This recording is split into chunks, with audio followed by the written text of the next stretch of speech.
안녕하세요. 저는 AS 레드에서 감성 노는 남자 손동주입니다. 그리고 자주 보셨죠? 제 옆에는 안양은 생방송 서포터즈 해설 최재원 해설입니다. 예, 안녕하세요. 최재호 아니고 최재원 해설입니다. 이 팟캐스트는 매 월마다 FC 안양의 축구를 되짚어보고 직접 논의해보는 시간입니다. 그리고 안양과 저희 AS 레드의 다양한 소식과 소소한 이야기들을 전해드리고자 합니다. 자, 그렇다면 지금부터 본격적으로 팟캐스트 안녕하세요를 진행해 보도록 하겠습니다. 자, 가장 먼저 10월의 경기들을 살펴보는 시간을 가져보겠습니다. 자, 그 이름하여 백투더 매치입니다. 자, 백투더 매치 지난 10월 동안 저희 FC 안양이 총 4경기를 가졌습니다. 그 4경기 동안 전적은 2무 2패, 그렇게 좋지 않은 성적이죠. 이 4경기에서 과연 어떤 점을 주목해야 될지 한번 최지원 해설과 함께 살펴보도록 하겠습니다. 네, 자세히 설명을 드리기 위해서 저희가 첨단 기술을 하나 동원했습니다. 첨단 수동이죠? 예, 첨단 수동입니다. 자, 일단 4경기 동안 가장 두드러졌던 문제가 상대 전방 압박에 약했다는 점입니다. 이 전방 압박에 대해서 먼저 알아보기 전에 빌드업이란 부분을 먼저 알아봐야 되는데요. 이 빌드업이란 것은 자, 여기서 파란색이 안양입니다. 이 파란색이 안양인데 이쪽 수비 지역에서 공격 지역까지 공을 전개하는 과정이 빌드업입니다. 어떻게 보면은 공격을 풀어가는 데 있어서 가장 중요한 부분이죠. 자, 그렇다면 전방 압박이란 것이 어떻게 이루어지느냐? 안양의 빌드업 같은 경우에는 여기 수비수들이죠. 수비수들이 미드필더들한테 공을 넘깁니다. 그러면은 미드필더들이 이 공을 양쪽 윙어나 아니면 이렇게 전방 투톱 공격수한테 공을 전달해가지고 그렇게 공격을 풀어나가는 것이 안양의 빌드업입니다. 자, 그렇다면은 지금까지 안양을 상대했던 팀들이 전방 압박을 어떻게 했느냐? 이렇게 공격수들이 달라붙어가지고 수비수들에서 미드필더로 넘어가는 이 패스 루트를 차단하게 됩니다. 그리고 미드필더들이 바로 올라와서 이 공격수들의 압박이 막힌다고 하더라도 이 미드필더들이 공을 받는 안양의 미드필더들을 압박해서 여기서 이렇게 공격수들에게 공이 넘어가는 방해하는 것을 말하고 있습니다. 자, 덧붙여서 설명을 드리자면 전방 압박을 하는 데 있어서 이 수비수의 공을 이 수비수들, 우리 안양의 수비수들의 공을 상대 선수들이 빼앗지 못해도 이 수비수에서 미드필더진으로 연결해가는 이런 패스를 차단하는 이런 루트를 막아도 충분한 전방 압박의 효과를 볼 수 있습니다. 특히 안양의 빌드업이 빠르게 넘어온 것을 이렇게 패스 차단으로 하여금 아니면 이런 식으로 하여금 막음으로써 상대의 이제 미드필더진과 그 수비수 진에서는 이제 안양의 빌드업을 막게 되는 효과로 안양에 들어오는 그 공격, 즉 손님 맞을 준비가 다 끝나 있는 시간이 충분히 볼 수 있습니다. 그렇기 때문에 이렇게 미들필더진까지 이렇게 차단하기 위해서 또 올라오게 되면은 자연스럽게 안양의 그 빌드업은 자연스럽게 막히게 되고요. 자, 그리고 2차 압박을 바로 또 얻을 수 있는 그런 효과를 얻게 되는데요. 그 와중에서 이 수비 라인이 만약에 우리 안양의 공을 차단했을 시 이렇게 전진을 해서 바로 역습이나 또 공격을 원활하게 할 수 있는 그런 전방 압박 시스템을 갖추고 있습니다. 또 하나의 장점으로는 만약에 상대 선수가 빌드업을 하는 과정에서 패스가 차단이 되어도 아니면 공격이 차단이 되어도 이렇게 수비 라인까지 올라오게 되면서 상대 우리의 옵사이드를 하게끔 할 수도 있고, 또한 간격을 좁힘으로써 수비를 또 미드필더진과 수비지대 이 수비가 또 원활하게 바로 이루어질 수 있다는 또 장점이 있는 것이 또 전방 압박의 전술입니다. 예, 그렇습니다. 자, 그러면은 이제 실제 경기에서 어떻게 나타났느냐에 대해서 살펴보도록 하겠습니다. 먼저 살펴볼 수원FC 같은 경우에는 K리그 챌린지의 닭공으로 불릴 정도로 상당히 공격적인 팀입니다. 수원FC 같은 경우에는 공격수 3명을 배치하는 4-3-3 전술을 사용합니다. 이날 경기에서는 김한원, 이성재, 임성택 이런 선수들이 나섰는데 어떻게 했냐면은 안양에 포백이 있지 않습니까? 수비수 4명이 미드필더진으로 공을 넘겨야 되는데 이 수원FC의 3톱이 이 포백을 고루고루 맞게 되면서 이 과정이 상당히 이루어지기가 힘들었습니다.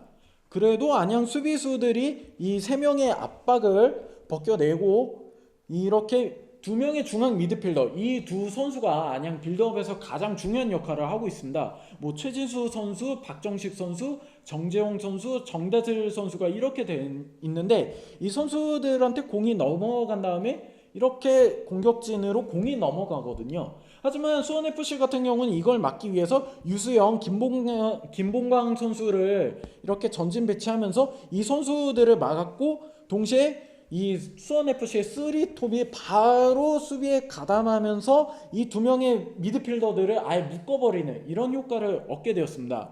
그래가지고 이렇게 하프라인 쪽이나 하프라인 넘어서기 전에 이 부분에서 공 다툼이 상당히 치열하게 일어났고요. 수원FC가 이 부분에서 많이 끊어내면서 안양의 공격이 이 지점에서 많이 차단되는 걸 볼 수 있었습니다. 자, 그렇다면은 상주 상무 같은 경우는 어떻게 되어 있었냐? 상주 상무는 수원FC와 다르게, 자, 이근호 선수, 고재성, 이승현 선수고요. 이게 백지훈 선수가 들어가고 김신영, 김영신 선수죠. 하성민 선수, 이렇게 4-2-3-1 포메이션입니다. 그런데 상주 상무는 K리그 챌린지가 아니라 K리그 클래식에서 워낙 유명한 선수들이 많기 때문에 워낙 공격적인 팀입니다. 그래서 아예 공격적으로 나서기 때문에 이렇게 선수 진영 자체가 많이 올라와 있습니다. 자, 이것이 어떻게 되어 있냐면은 선수들이 많이 올라오기 때문에 이근호 선수 원톱이지만 이승현, 고재성 선수 같이 양 윙어들도 상당히 많이 올라오게 되면서 수원FC의 3톱과 똑같이 안양의 포백 라인을 상당히 압박할 수 있게 됩니다. 그렇게 되면서 만약에 넘어간다고 해도 결국에 안양의 수비수들에서 넘어오는 패스가 결국에 이 두 중앙 미드필더로 넘어오는데, 이 상주 상무의 1차 압박이 뚫려도 백준 선수가 이렇게 도와다니면서 패스를 중간에 끊어내곤 했습니다. 거기에 더불어서 뭐 김영신 선수, 하성민 선수 이렇게 압박을 하면서 뭐 박정식, 정다슬 선수 뭐 이 두 선수들을 계속 묶어버리는, 이렇게 해서 안양 역시 상주와의 경기에서도 하프라인 쪽이나 하프라인 넘어서기 전에서 공을 많이 탈취당하는 그런 상황이 많이 보이게 되었습니다.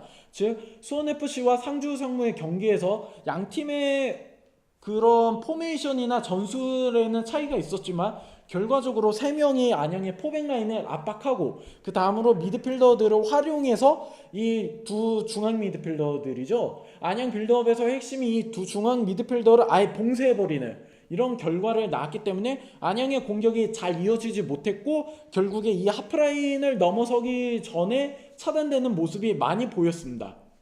자, 그렇게 수원과 상주가 상당히 강력한 전방 압박, 수비 라인까지 끌어올려서 상당히 안양의 수비진부터 위협하는 그런 전방 압박을 펼쳤는데요. 자, 그와 반면에 상주와 수원FC 때는 이렇게 하프라인 부분에서 싸움이 많이 일어나는 반면에 충주와의 경기에서는 아무래도 좀 상주와 수원보다는 상대가 좀 안양이 쉬웠습니다. 자, 그 원인에 대해서 한번 살펴보고자 하는데요. 최전에서 한번 말씀해 주시죠. 예, 일단 상주와 수원FC와 다르게 충주 같은 경우에는 객관적인 전력상에서는 안양이 한 수 위죠. 예, 그렇습니다. 그러다 보니까 수원FC나 상주 상무 같이 이렇게 수비 라인을 올리기보다는 조금 더 내려서 이렇게 선수진은 대체로 내려가지고 간격을 조금 넓게 가져갔단 말입니다. 아무래도 충주가 안양에게 3번의 경기 동안 패배를 크게 했기 때문에 아무래도 좀 안정적인 전술을 택했다고 볼 수 있는데요. 예, 그렇죠. 그러다 보니까 상주나 수원FC가 미드필더들을 적극적으로 활용해서 전방 압박을 한 것과 다르게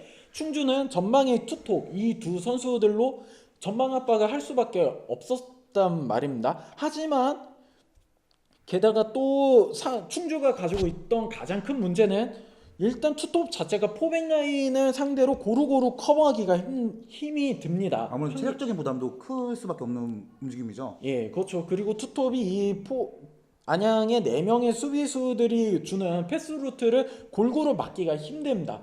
그러다 보니까 충주 역시 전방 압박을 안 한 것은 아니고 오히려 활용하려는 모습을 보였지만 이러한 구조적인 문제점 때문에 또 미드필더들이 어떻게 보면 수비에 대처를 많이 하기 위해서 주로 하프라인 쪽에 머물렀기 때문에 공격수들의 압박에 이은 미드필더들의 압박이 이어지지 못했기 때문에 결과적으로 충주의 전방 압박이 수원FC나 아니면은 상주같이 강력하게 들어가기 힘들었다, 이렇게 볼 수 있었습니다.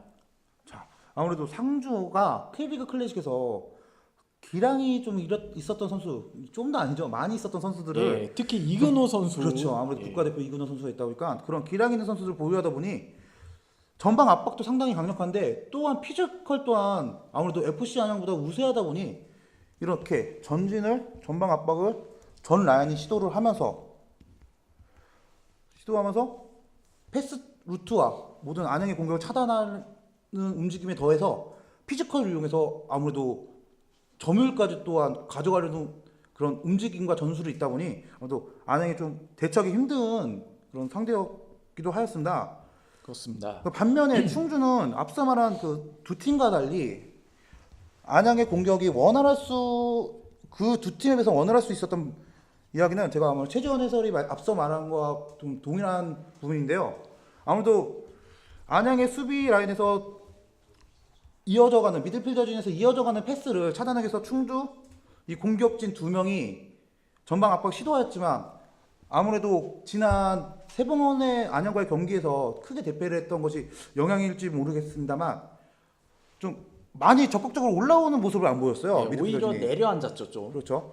그러다 보니까 아무래도 이 공격수 두 명이 안양의 풀백과 그 다음에 두 명의 중원에 있는 루트를 차단하기 위해서 이렇게 움직이는 것이 아무래도 체력적인 부담이 많이 되기 때문에 아무래도 적극적으로 압박이 이루어지지 못한 것도 사실입니다. 또한 안양의 공격이 원활하게 또 이어질 수 있었던 것은 수비 라인이 앞서 말한 두 팀과 다르게 상당히 이렇게 올라오지 않았어요. 안양의 공격에 대비해서 많이 올라오지 않고 내려가 있었고 또한 미드필더진도 많이 올라온다고는 했지만 그렇게 생각보다 그 앞서 말한 두 팀보다 올라오지 않았기 때문에 이 수비 라인과 미드필더진의 그 사이가 생긴 그 공간이 상당히 좀 넓었습니다. 그러다 보니 안양이 아무래도 이 점을 활용해서 패스를 찔러주거나 롱패스를 활용해서 공격을 하다 보니 충주 상대로 공격이 원활했으며 충주 또한 안양을 공략하는 데서 좀 어려움을 겪었던 것은 사실입니다. 예, 그렇죠. 그리고 이러한 전방 압박 같은 경우가 또 위협적인 이유가 공격 작업 자체, 빌드업 자체가 이루어지지 못하게 방해를 한다는 것도 있지만 가장 큰 문제점은 안양 수비에도 가장 위협적인 전술이기도 합니다. 왜냐하면은 이렇게 전방 압박이 올라가 있다고 가정해 보겠습니다. 자, 첨단 기술이지만 조금 시간이 좀 예, 걸립니다. 예, 아이고, 시간이 걸립니다. 저 멈출게요. 코인이 떨어졌네. 예, 그렇습니다. 그리고 이 전방 압박이란 전술 자체가 안양의 공격 작업을 방해하지만 또 안양이 수비할 때도 상당히 위협적인 요소가 됩니다. 왜냐면은 보통 상대가 공을 탈취하면은 이 하프라인 넘어서 보통 탈취하게 되는데 전방 압박 같은 경우에는 이 하프라인 부근이나 아니면 하프라인 넘기 전 이쪽에서 탈취되는 것이 보통입니다. 그러면은 상대가 이쪽에서 공을 탈취하는 것보다 이쪽에서 탈취하면은 골대까지 도달하는 거리가 상당히 짧아집니다. 게다가 안양 같은 경우에는 이렇게 풀백들이 전진하거나 미드필더들이 전진하기 때문에 순간적으로 수비 숫자가 부족해질 뿐더러 수비 진영 자체가 무너져 버리는 이런 현상이 만들어집니다. 실제로 상주나 수원FC 그리고 충주한테 내줬던 실점들 대부분을 살펴보면은 이러한 빌드업 과정에서 하프라인 넘어가기 전에 끊겨서 이렇게 수비 진영이 정돈되지 못한 상태에서 역습을 내줬기 때문에 그러한 공간들을 내주면서 동시에 실점을 하게 되는 그런 장면들이 많았거든요. 예, 그렇습니다. 그렇게 최지원 해설이 말씀하셨던 것처럼 이런 공간, 빈 공간 그리고 수비 라인이 무너지는 이런 전방 압박으로 해서 무너지는 문제점 때문에 상대에게 실점을 내주는 점이 공통점인데요. 자, 그럼 그에 대한 대처법이 어떻게 있었는지 한번 살펴봐야겠는데요. 과연 그런 방법 중에서 어떤 것이 있을까요?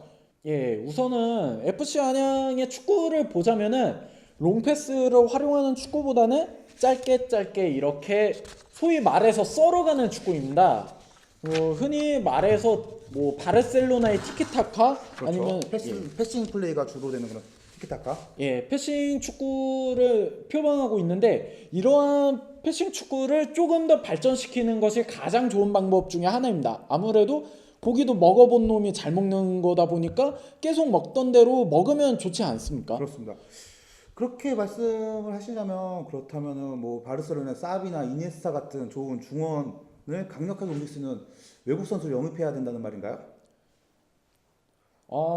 물론 그런 좋은 선수들을 영입하면 좋지만 돈이 안 되죠. 비싸죠. 제가 석유를 키우고 싶긴 한데 솔직히 그게 쉬운 일은 아니지 않습니까? 저도 그 맨시티의 구단주와 친해지고 싶어요. 그 만모 씨, 네, 그렇죠. 만무무 씨. 그렇게 해서 일단은 그런 좋은 선수들을 데려온 데는 일단 한계가 있으니까 일단은 조직력을 강력하게 굳히는 것이 필요한데 일단 바르셀로나나 뭐 아스날 같이 패싱 축구를 많이 쓰는 팀들을 보면은 몇 년에 걸쳐서 만들어진 경우가 많습니다. 그 팀들의 공통점이 아무래도 패싱 플레이가 상당히 유연하게 흘러간다는 거잖아요. 그래서 그렇죠. 아무래도 그러한 플레이를 하기 위해서는 아무래도 탄탄한 조직력이 필요한데 최재원 해설이 언급한 그런 바르셀로나 같은 팀처럼 되려면 철저한 조직력이 필요한데 이게 솔직히 단기간에 이루어지는 그런 전술은 아니잖아요.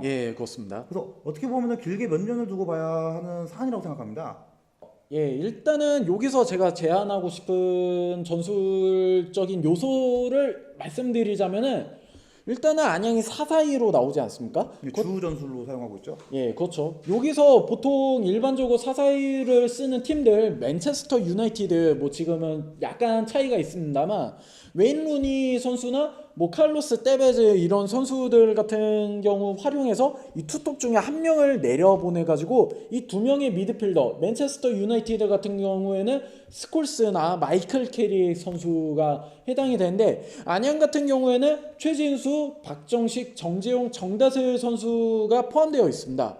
다 이 선수들 공통적으로 모두 전방으로 찔러준 패스가 날카로운데 탈압박에 있어서는 약간 조금 어려움을 보이고 있는 것이 사실입니다.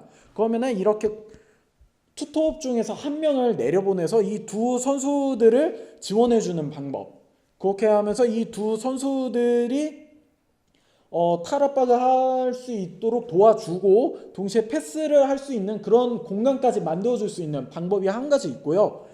나머지 또 하나의 방법을 말씀드리자면은 이것은 올 시즌 전역자가 생기기 전에 경찰 같은 경우에는 왼쪽 윙어인 영기훈 선수를 공격형 미드필더 위치를 시켜서 이 투톱을 그대로 유지를 하되 이 중앙 미드필더들을 지원해 주면서 동시에 이 투톱의 공격력을 그대로 살리는 대신에 이쪽 풀백 측면 수비수죠.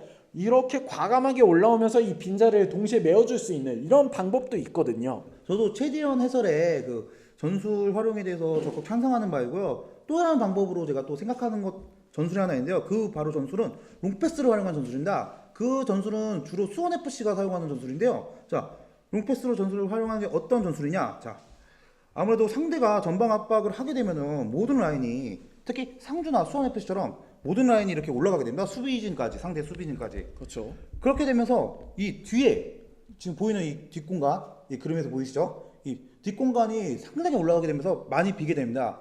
이 점을 활용하는 것이 바로 롱패스를 하는 전술입니다. 자, 어떻게 하냐? 만약에 저희 수비진이나 미들필더에서 공을 따냈을 때 바로 우리의 공격진들이 이렇게 올라가게 되고 그럼 자연스럽게 따라 올라오긴 되겠죠, 수비진들은.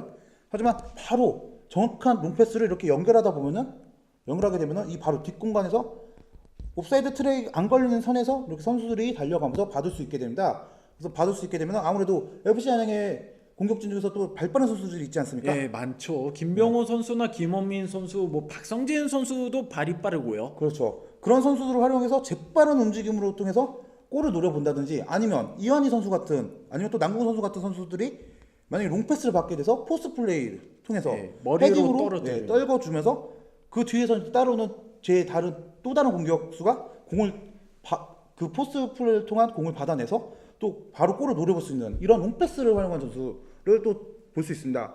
만약에 이런 롱패스가 이 뒷공간만 노리는 것이 아니라 그 충주전을 예를 들면은 자, 충주 같은 경우는 아까 저희가 말씀을 드린 대로 아무래도 수비 라인이 잘 올라오지 않고 공격수와 미드필더 일부만 이렇게 올라온다고 저희가 아까 설명을 드렸는데요. 자, 그렇게 되면서 이 공간들 아무래도 수비 라인이 올라오지 않다 보니까 미드필더가 수비 라인이 이렇게 벌어지는 이 공간에다가도 롱패스를 활용해서 즉 이 벌어진 공간에 롱패스를 떨궈 줌으로써 우리 공격수들이 롱패스를 받고 이 수비수들을 이제 공략하여 골을 노리는 방법 이런 것들로 바로 롱패스를 활용한 전술을 할 수 있습니다. 자, 그렇게 되면 아무래도 그렇게 상대가 강력하게 하는 전방 압박을 따돌리는 데 효과를 볼 수 있다고 저는 그렇게 생각을 합니다. 자, 그럼 최지원 해설은 그 롱패스 전술에 대해서는 어떻게 생각하시는지 한번 의견을 듣고 싶습니다. 예, 일단 롱패스 전술 같은 경우는 상당히 좋습니다. 일단은 전방 압박을 하게 되면 공격수들이 많이 달라붙으려고 하기 때문에 지치거든요. 하지만 롱패스를 시도한다면은 이런 한 상대 공격수들의 전방 압박을 헛수고로 돌릴 수 있습니다. 다만 선행되어야 할 문제가 있는 게 이러한 롱패스가 상당히 정확해야 됩니다. 실제로 안양도 원래는 계속 썰어가는 축구를 하다가 한 방에 보내는 롱패스를 많이 활용하고 있습니다. 주로 가소련 선수가 롱패스를 많이 시도하고 있는데요. 다만 이러한 롱패스가 정확하게 연결되지 못하고 또 받는 선수가 제대로 받아내지 못하면서 오히려 상대에게 공을 넘겨주는 그러한 장면들로 이어지는 부분이 많았습니다. 예. 아무래도 그 롱패스 정확도 전술을 정확성이 높은 팀을 좀 하나 예시를 들자면 지난 혹시 기억하실지 모르겠지만 다른 팀들의 경기였는데요. 수원FC와 경찰축구단의 경기에서 수원FC가 3대0으로 이긴 경기가 있었습니다. 예, 그 그렇죠. 당시 수원FC가 수비진 또는 미드필더 진에서 그 경찰축구단이 그때 또 상당히 라인을 올려놨었는데 그 뒷공간 빈 뒷공간으로 떨궈주는 그 롱패스가 상당히 정확했습니다. 그 모든 세 골이 다 그 롱패스를 활용해서 바로 공격수가 이어받아 정확한 골로 이어나가 3대0으로 대패한 그런 경기가 있었는데요. 바로 그런 예로 롱패스 전술을 활용할 수 있습니다. 그 다만 어떻게 보면 좀 최지원 해설이 말씀하신 것과 제가 말을 한 이 롱패스와 그리고 패싱 플레이가 어떻게 보면 전방 압박을 풀어나가는 데 있어서 해결책이라고 볼 수는 있지만 아무래도 이 전술들이 단기간에 다 정착이 될 수 있는 그 전술들이 아니기 때문에 아무래도 시간이 좀 많이 걸리는 것은 사실입니다. 그래서 만약에 그렇게 전술에 정착되지 못한 상태에서 어설프게 전술을 활용하게 되다 보면은 오히려 상대에게 공을 내주게 되고 역습 상황이 생겨 오히려 우리 FC 안양에 있어서 위험한 상황이 연출될 수 있기 때문에 상당히 좀 신중한 전술이기도 합니다. 자, 그리고 근본적인 것은 이제 안양이 또 막차 시즌을 시작하는 해라 아무래도 안양의 축구가 자리 잡기까지는 좀 시간이 많이 걸릴 것으로도 생각됩니다. 일단은 FC 안양 선수들 같은 경우에는 올 시즌 첫 해에 발을 맞춰보는 선수들이 많습니다. 처음 맞춰보는 선수들이죠. 그러다 보니까 아무래도 유영 감독님으로서도 어떻게 보면은 약간 좀 선수들의 호흡이 많이 요구되는 그러한 썰어가는 축구, 패싱 축구를 하는데 약간 부담이 있으셨을 겁니다. 하지만 이러한 축구가 정립되면은 또 상대를 교란시키기에도 충분하고 또 저희도 보는 재미가 있지 않겠습니까? 그렇습니다. 예, 아무래도 재밌는 그런 축구. 전술이 정착되면은 더 유연한 축구 또 활기찬 축구? 활기차다는 표현이 어울릴지 모르겠지만 아무래도 보는 이로 하여금 그래도 짜릿한 축구가 되지 않을 거라 생각이 듭니다. 예, 그렇죠. 그리고 또한 롱패스 손동주 해설이 말씀하신 롱패스 축구 같은 경우도 한 번에 싹 이렇게 하는 시원한 축구이기 때문에 둘 다 장점이 있고 단점이 있습니다. 다만 여기서 어떤 전술 선택하느냐 이것은 유영 감독님과 코칭 스태프 분들의 권한입니다. 다만 어느 팀 컬러가 입혀지고 뭐 정착이 되어 가는 것에 따라서 FC 안양의 전술이 그만큼 더 발전되고 또 선수들까지 발전된다면은 K리그 클래식 승격 더 이상 꿈만은 아닐 수 있습니다. 그렇기 때문에 앞으로가 더 중요하다고 볼 수 있죠. 아무래도 K리그 챌린지에 있는 총 팀들과 한 팀당 붙는 경기가 총 한 5차례가 되는데요. 아무래도 이 5차례 만나는 동안 상대 전술들을 서로 잘 파악하고 그에 대한 파해법 전술을 들고 나오는 데 아무래도 모든 감독들이나 선수들이 도가 텄을 거라 생각을 합니다. 그렇기 때문에 아무래도 안양도 지금 전방 압박에 상당히 특히 올 10월에 많이 고전하고 있었죠. 전방 압박에. 예, 그렇기 그렇죠. 때문에 이호영 감독님 또한 선수들까지 지금 이 전방 압박에 대해서 어떻게든 한번 파웨이보다는 움직임은 보입니다만은 아무래도 뭐랄까요, 이 과도기인 것 같습니다. 그 전술을 그걸 파괴하기 위한 전술을 자리 잡기 위해서 계속 좋은 움직임을 보이는데 아직 뜻대로 되지 않고 아무래도 정착되기 위한 과도기로 저는 지금 생각을 합니다. 그 점에 대해서는 어떻게 최지원 해설은 동의하시는지요? 네, 저도 손동주 해설 말씀에 많이 동감하는 바이고요. 다만 여기서 어떤 선택으로 어떠한 전술을 정착시키느냐, 이것이 앞으로의 내년 그리고 내후년 그리고 앞으로 계속 이어질 FC 안양의 축구의 색깔이 어떤 색으로 나오느냐. 물론 보라색이겠습니다만. 맞습니다. 보라색이죠. 그렇죠. 하지만 어떠한 팀 컬러의 축구가 완성되느냐, 이것이 어떻게 보면은 이번 10월 달에 어떻게 보면 그 과제를 직접적으로 던진 달이라고 생각됩니다. 그래도 이렇게 고전한 10월의 경기지만 그래도 좋은 부분들이 있지 않았습니까? 예, 그렇죠. 뭐 예를 들자면 상주장 선축구 같은 경우에는 그 이완희 선수가 이렇게 달려나가면서 포스트 플레이를 통해 조성준 선수와 박병호 선수가 그렇죠. 예, 그렇죠. 이어나가서 집중력을 끝까지 발휘하면서 박병호 선수가 그 찰나의 순간에 슈팅으로 바로 선취골을 득점했었죠. 예, 그리고 그렇습니다. 또한 박병원 선수가 아무래도 또 수원전에도 골을 넣었었죠. 아, 충주전입니다. 아, 충주전. 죄송합니다. 제가 좀 착오했었는데요. 아무튼 박병원 선수가 또한 그런 좋은 움직임으로 또 충주전에서도 골을 넣었는데요. 아무래도 이런 그때는 헤딩골로 넣었습니다만은 그래도 아무래도 공격진 움직임에서 이한희 선수를 활용한 포스 플레이라든지 아니면 조성준 그리고 박병원 선수가 집중력을 끝까지 발휘해서 좋은 움직임으로 상대 페널티 박스를 또 유린한다고 해야 될지 모르겠지만 예. 이렇게 공략을 하면서 끝까지 포기하지 않는 모습으로 골을 따내는 모습, 이런 점을 보면 또 어떻게 보면 공격진에 있어서는 또 좋은 모습을 보이고 있다고 할 수 있습니다. 예, 그렇죠. 또한 김병호 선수도 출장을 했을 때 상당히 좋은 모습 보였었죠. 예, 혼자 그렇습니다. 공을 잡고 정말 한 마리 야생마가 달리듯이 엄청난 드리블과 그렇죠. 여기서도 예. 엄청난 드리블과 그리고 또한 현란하다고 해야 될지 모르겠지만 그런 개인으로 상대 수비수들을 공략하고 우리 선수 공격 선수들의 또 골을 이어 나가거나 자기가 직접 슈팅하는 등 이런 좋은 모습도 보여주지 않았습니까? 예, 그렇습니다. 특히나 김병호 선수 또 별명이 야생마 아닙니까? 그렇습니다. 또 야생마라고 되게 유명하죠. 예, 그렇습니다. 그건 김병호 선수가 이렇게 왼쪽 측면에서부터 돌파를 시작하면서 많은 좀 시원한 돌파를 많이 보여줬고요. 다만 조금 투박한 면이 있기 때문에 아직까지는요. 그러다 보니까 약간 좀 마무리에서는 아쉬웠지만 김병호 선수의 공격수 기용이라는 새로운 옵션을 또 만들어냈다. 예, 그렇게 볼 수 있는 10월 달이었습니다. 네. 거기다 제가 또 기억하는 것 중에서 최지원 해설을 지난 응원 생방송에서 마치 체격 조건이 마치 북방계와 같다고 하셨던 걸로 제가 기억합니다. 예, 그래서 그렇습니다. 아직 젊은 선수라 그런지 투박한 면이 없지 않아 있지만 이런 부분들이 세밀하게 보완만 된다면은 정말 더 지금보다 더 좋은 공격수가 되지 않을까라는 생각도 듭니다. 예, 또 박성진 선수와의 호흡도 앞으로 가장 중요하겠죠. 그렇습니다. 예. 그리고 또 한번 그렇게 공격진에서 좋은 모습을 보지만 또 수비 쪽에 대해서도 이야기하고 싶은데요. 비록 실점을 하긴 했습니다만 점점 FC 안양의 수비가 그래도 안정감 있게 자리를 잡아간다는 느낌을 또 받게 되죠. 또한 예, 그렇죠. 이진영 골키퍼의 뛰어난 선방, 점점 또 선방이 점점 더 많이 보여주고 있고 멋있어지고 있어요. 예, 그렇습니다. 이진영 골키퍼 아니었으면은 여러 골을 먹혔을 정도로 예, 정말 멋있는 선방들을 많이 보여줬던 이진영 골키퍼였습니다. 그렇죠.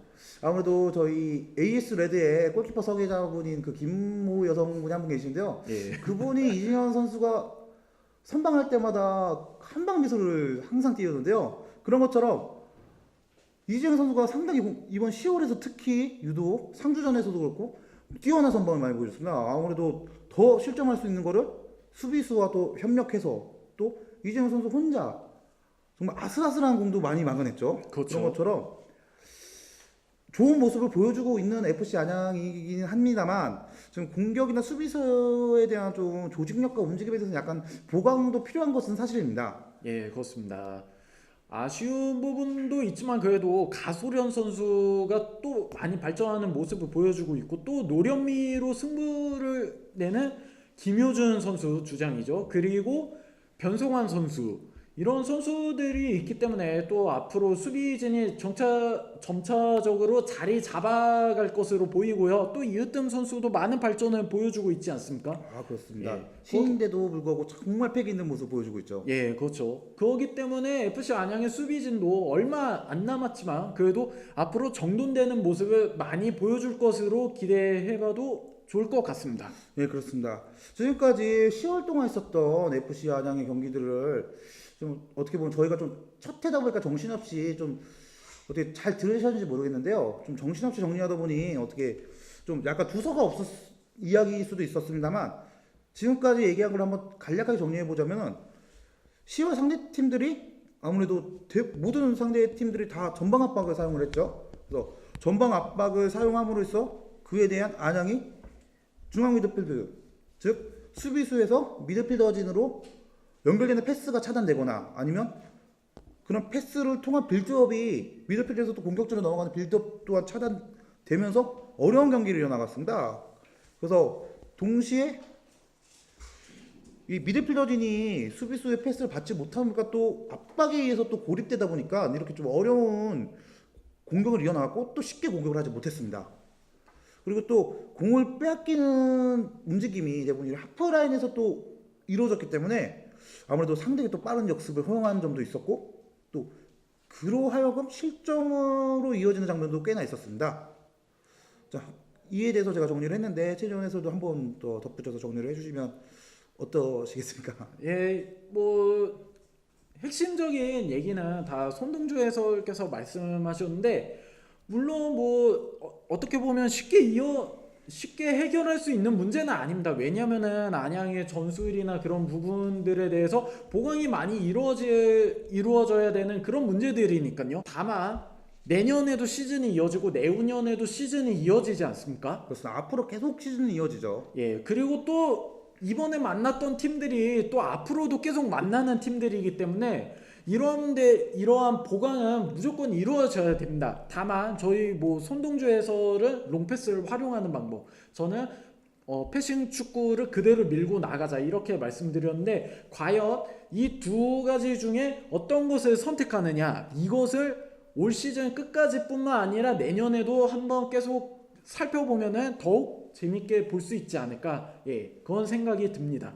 또한 이런 제가 말한 전술과 그리고 최종 해설에 말한 전술, 패싱 전술과 롱패스의 전술이 누가 더 좋은 전술이다라고 할 수 없는 것은 사실이고 또한 이 두 전술이 각자의 장단점을 갖고 있으면서 어떤 전술이든 이게 정착되는데 시간이 어느 정도 걸리기 때문에 아무래도 이 전술을 계속 FC 안양이 뭐 훈련을 통해서 또 경기를 통해서 계속 경험을 쌓다 보면은 어느 전술을 택하게 될지는 또 자리가 잡게 될지는 그거에 대해서 지켜보는 것도 하나의 또 재미라고도 생각됩니다. 예, 그렇죠. 또한 이호영 감독님께서도 1, 2년 뭐 더 길게 보신다고 하셨으니까 아무래도 두 전술 중에 저희가 말한 이 두 전술이 아니더라도 어떤 전술이 정착하게 되면은 아무래도 승격도 노려볼 만하다고 생각을 해봅니다. 예, 그렇습니다. 자, 그럼 제 마지막으로 또 한 번 정리를 하겠습니다.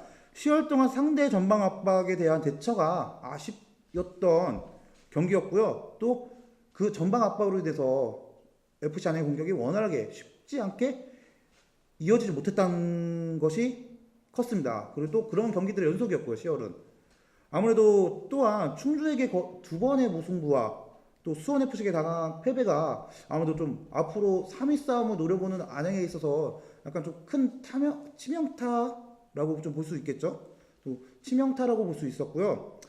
마지막으로 이제 정리를 해보겠습니다. 10월 동안 상대 전방 압박에 의해서 쉽지 않은 경기들의 연속이었고요. 아무래도 FC 안양이 상대 전방 압박 때문에 공격이 원활하지 않았던 점, 그리고 또한 그 상대 전방 압박을 통해서 수비 라인이 무너지면서 실점하게 된 이런 장면들, 이 점을 아마 가장 크게 보완해야 될 부분으로 생각하고요. 자, 이번 시즌 목표인 3위, 이 3위를 이루기 위해서 아무래도 남은 경기가 이제 5경기가 되겠는데요.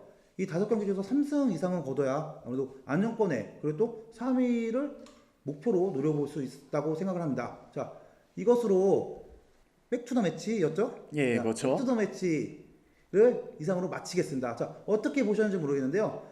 자, 저희가 좀 많은 리뷰도 저희가 좀 이 두 사람이 리뷰를 쓰다 보니까 많은 전술도 공부도 하고 또 경기도 많이 복귀를 해봤는데 과연 이 보신 시청자들로 하여금 이게 마음에 드신 백투더 매치였는지 모르겠는데요. 저희가 나름 열심히 노력을 했기 때문에 나중에 이 의견들에 대해서 많은 피드백이나 조언을 해주시면 저희가 또 적극 참고하고 다음 방송 때 간략하게나마 또 언급하는 시간을 가져보도록 하겠습니다. 예. 자, 지금까지 백투더 매치였습니다. 감사합니다.